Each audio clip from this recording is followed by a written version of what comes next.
periodos, director del programa de la UNESCO en Colombia, ministro de Educación, embajador de Nicaragua ante el gobierno de los Estados Unidos y la Organización de Estados Americanos, miembro del Consejo Ejecutivo de la UNESCO, consejero especial del director general de la UNESCO, asesor principal del Instituto Internacional de la UNESCO para la Educación Superior en América Latina y el Caribe, que tiene su sede en Caracas, Venezuela, presidente del Grupo Cívico, Ético y Transparencia de Nicaragua, miembro del Consejo de Administración de la Universidad de las Naciones Unidas, presidente en 2 ocasiones de la Unión de Universidades de la América Latina, la UDUAL, presidente del Consejo Centroamericano de Acreditación de la Educación Superior y presidente del Centro Nicaragüense de Escritores. Es un gran honor contar con la presencia de don Carlos Tunerman. Bienvenido, señor.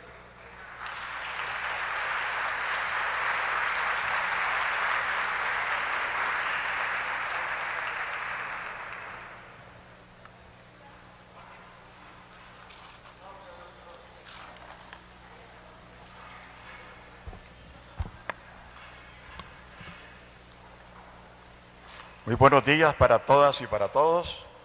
Señor Director General del Instituto Politécnico Nacional, doctor José Enrique Villa Rivera, señores rectores de las instituciones que auspician este 9º Congreso, señores ponentes, señores invitados especiales, señores profesores y profesoras, señores estudiantes. Para mí es un gran honor participar en este 9º Congreso Internacional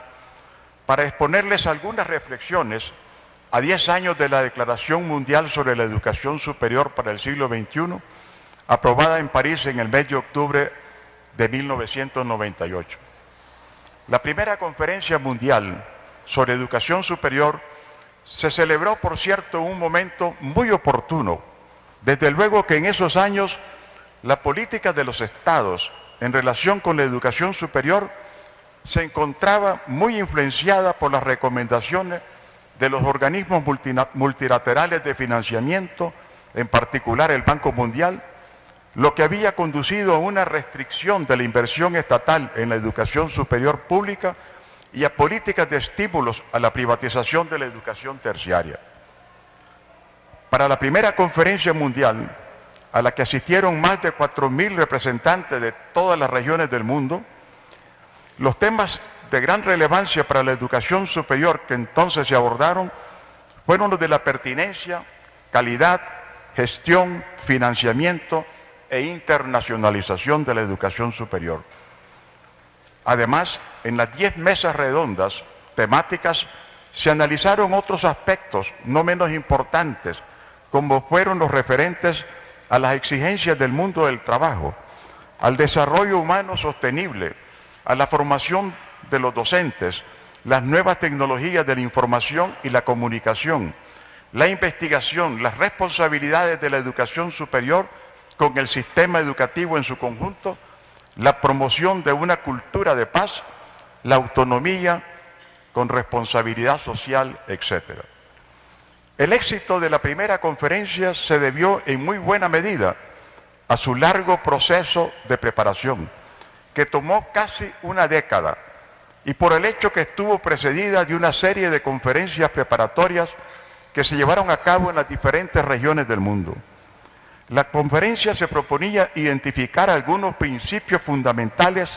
que a escala mundial pudieran servir de base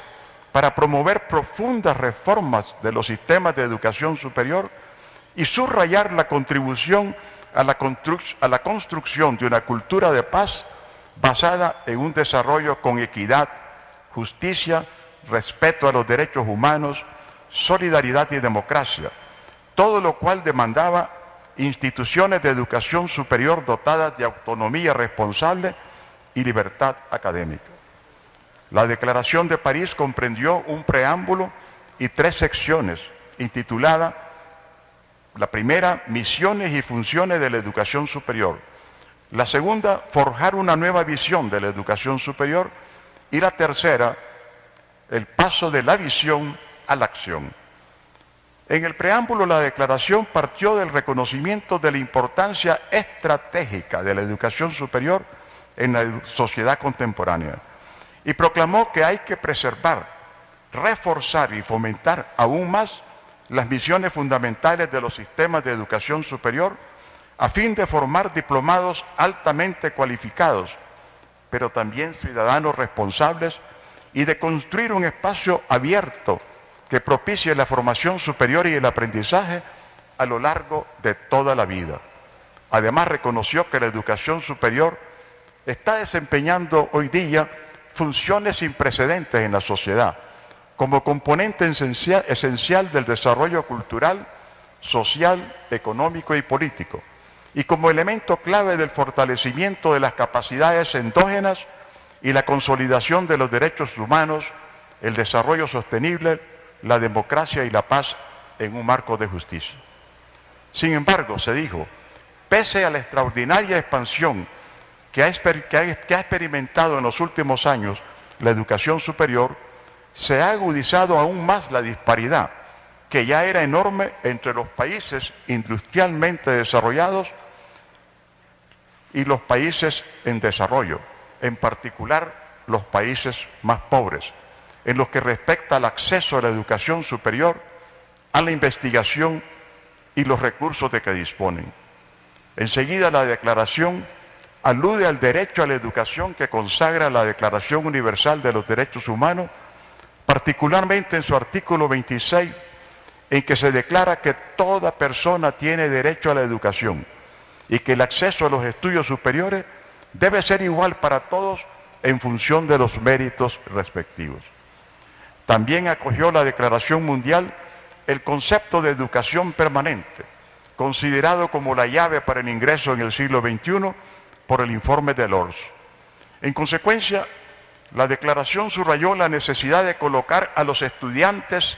en el primer plano de sus preocupaciones, en la perspectiva de una educación a lo largo de toda la vida, a fin de que se puedan integrar plenamente a la sociedad mundial del conocimiento del siglo XXI. Y también suscribió la declaración los valores y los ideales que inspiran el paradigma de la cultura de paz, que fue proclamado luego por las Naciones Unidas como el gran paradigma para el siglo XXI. La conferencia reconoció como principios clave de la educación superior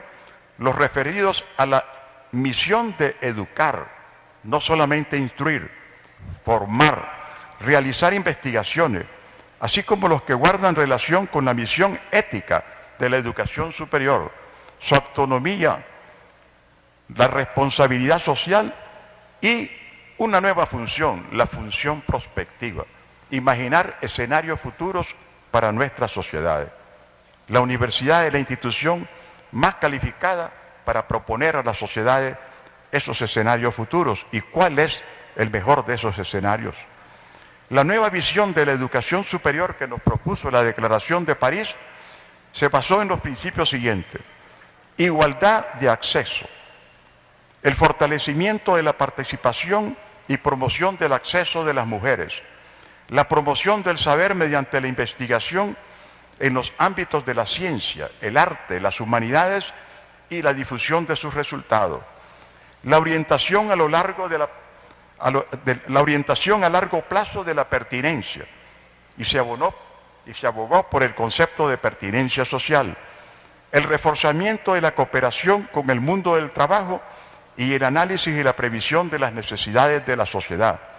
la diversificación como un medio de reforzar la igualdad de oportunidades, la introducción de métodos educativos innovadores, fortaleciendo y promoviendo el pensamiento crítico y la creatividad, el reconocimiento del personal docente y de los estudiantes como los principales protagonistas de la educación superior. La declaración, como decíamos antes, suscribió el concepto de pertinencia social,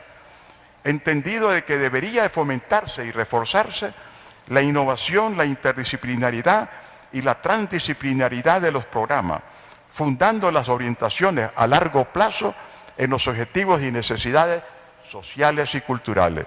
La pertinencia de la educación superior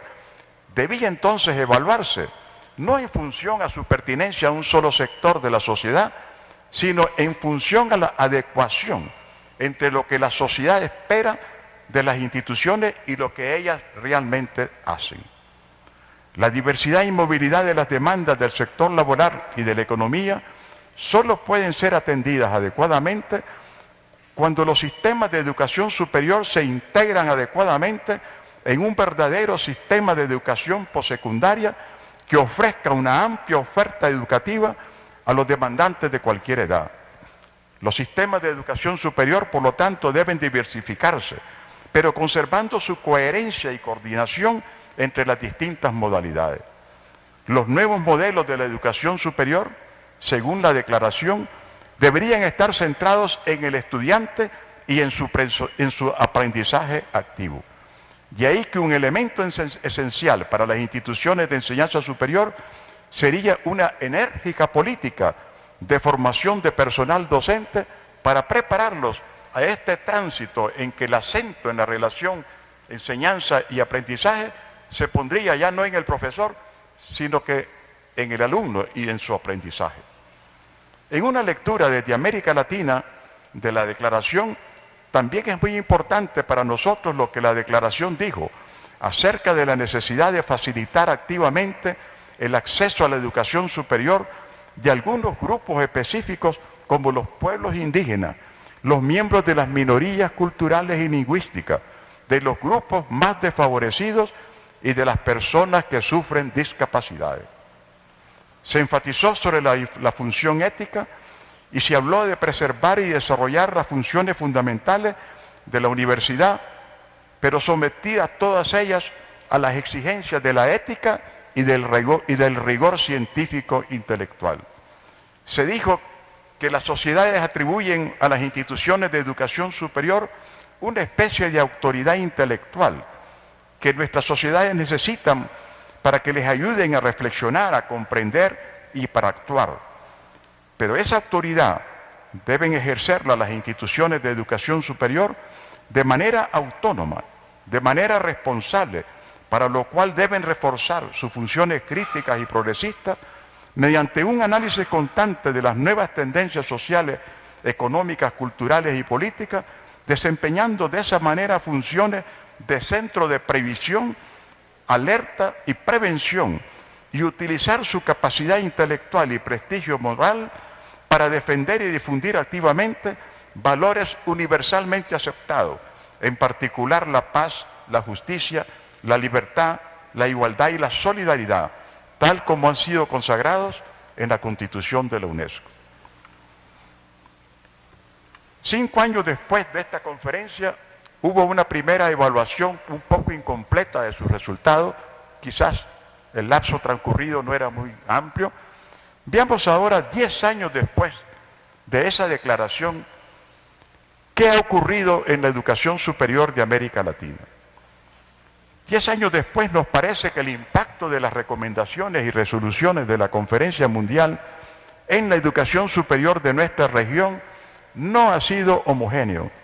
ni en relación con los temas de la agenda de transformación, ni en los distintos países. Recordemos que la declaración decía que dados los cambios tan profundos que se están dando en la sociedad contemporánea, la educación superior debía iniciar un proceso de cambio, quizás el más radical de toda su historia. Y nos vemos que hay temas en los cuales ese impacto es más perceptible. Por ejemplo, como sucede en lo referente a la preocupación por la pertinencia o relevancia de la educación superior y la garantía de su calidad. No cabe duda que las directrices emanadas de la declaración contribuyeron a dinamizar los procesos que ya se habían iniciado en nuestra región de evaluación y acreditación de la educación superior. La conferencia tuvo también un apreciable impacto en el fortalecimiento de las misiones y funciones clave de nuestras instituciones. Sin embargo, hay varios paradigmas proclamados por la declaración que, si bien se incorporaron al discurso latinoamericano y caribeño que hoy día prevalece, en la práctica no han sido asumidos plenamente. Al respecto puede observarse que en aquellas universidades de la región que han emprendido el diseño de sus nuevos modelos educativos y académicos, estos modelos parten realmente de la aceptación del paradigma de la educación permanente, considerado por la Declaración Mundial como el paradigma compendio para orientar la educación al siglo XXI. Igual se advierte que en esos modelos se inspiran también en las recomendaciones de la Declaración en cuanto a la revalorización de la pedagogía universitaria, la renovación de los procesos de enseñanza-aprendizaje, donde, como decíamos antes, cada vez más debemos desplazar el acento de la enseñanza al aprendizaje para que sean los estudiantes los verdaderos sujetos de su aprendizaje. Y esto tiene grandes repercusiones en la reconversión didáctica del personal docente, a fin de que ellos hagan realidad en el aula estos principios que están ahí en la declaración y en los modelos educativos, y para que el nuevo rol del profesor se transforme en un rol de facilitador de los aprendizajes de sus estudiantes, que los estudiantes aprendan a aprender, para que como egresados sigan aprendiendo durante toda su vida.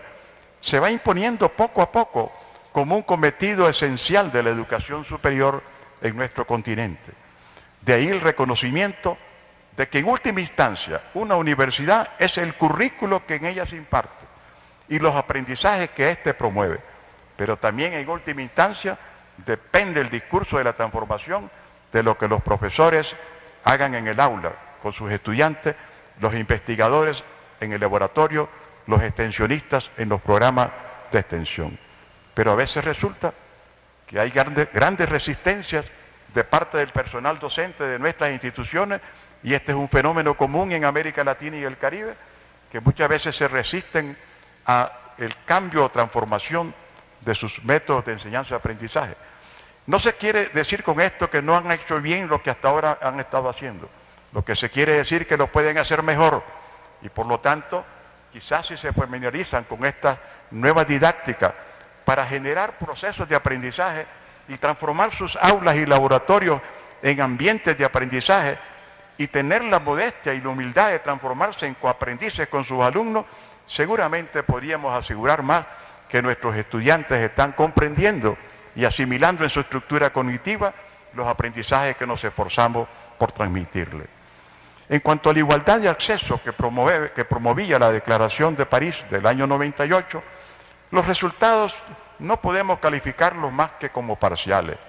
porque todavía tenemos bajas tasas de escolaridad y estas prevalecen en un buen número de países de nuestra región. Hay notables progresos en cuanto a la participación femenina en el total de las matrículas, en todas las carreras,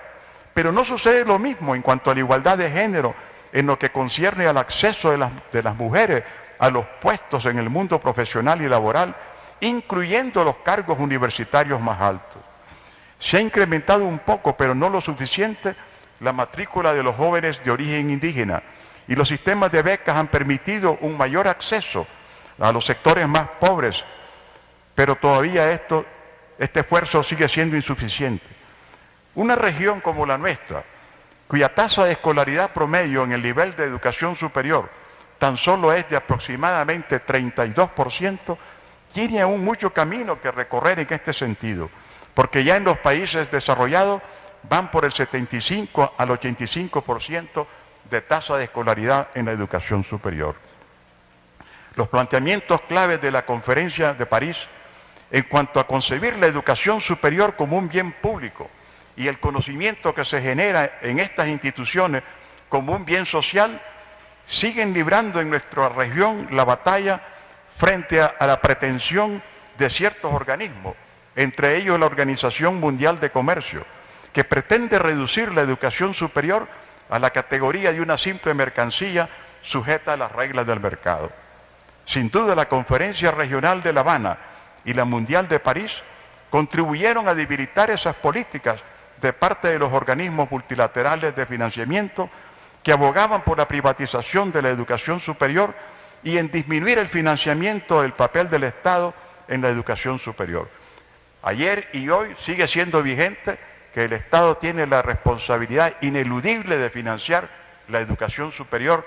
de una manera adecuada a las necesidades de esa educación superior. Y de ninguna manera sería aceptable ni podríamos aceptar que en la segunda declaración que surja de París se pase del concepto de bien público social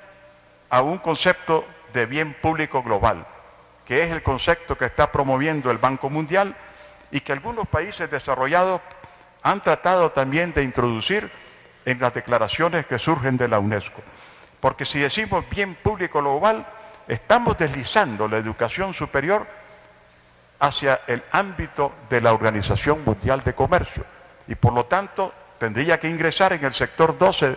del Acuerdo General de Libre Comercio como un servicio más que tendría que ser desregulado, y si nuestros países esto lo aceptan y firman el acuerdo con la Organización Mundial de Comercio, tendríamos que desregular nuestra educación superior y nuestra educación superior se debilitaría y quizás también se desnacionalizaría. Y ese es un peligro que tenemos que estar muy al tanto.